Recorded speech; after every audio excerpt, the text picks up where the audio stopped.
خبر آپ کو دیں گے۔ اسلام آباد ہائی کورٹ نے شیریں مزاری کا پاسپورٹ کنٹرول لسٹ سے نام نکالنے کی درخواست پر تفصیلی فیصلہ جاری کر دیا ہے، جس میں ایک ہفتے میں ڈاکٹر شیریں مزاری کا نام پاسپورٹ کنٹرول لسٹ سے نکالنے کا حکم دیا گیا ہے۔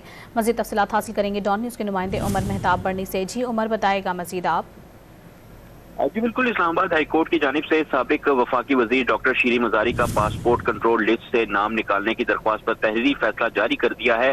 تحریری فیصلے میں کہا گیا ہے کہ اسلام آباد ہائی کورٹ ایک ہفتے کے اندر ڈاکٹر شیریں مزاری کا نام پاسپورٹ کنٹرول لسٹ سے نکالنے کا حکم دیتی ہے۔ دوران سماعت بتایا گیا کہ کرمنل کیسز کے تفتیشی افسر کی سفارش پر ڈاکٹر شیریں مزاری کا نام PCL پر ڈالا گیا۔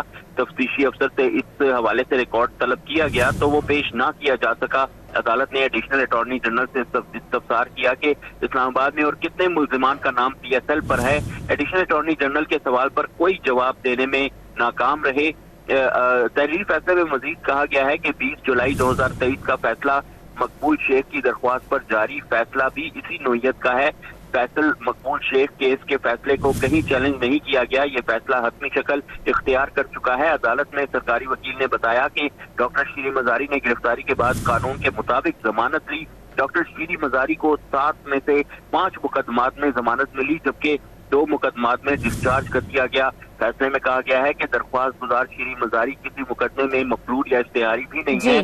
ڈی پاسپورٹ اینڈ امیگریشن ایک ہفتے میں نام PCL سے نکال کر رپورٹ جمع کروائے۔ بہت شکریہ عمر آپ کا۔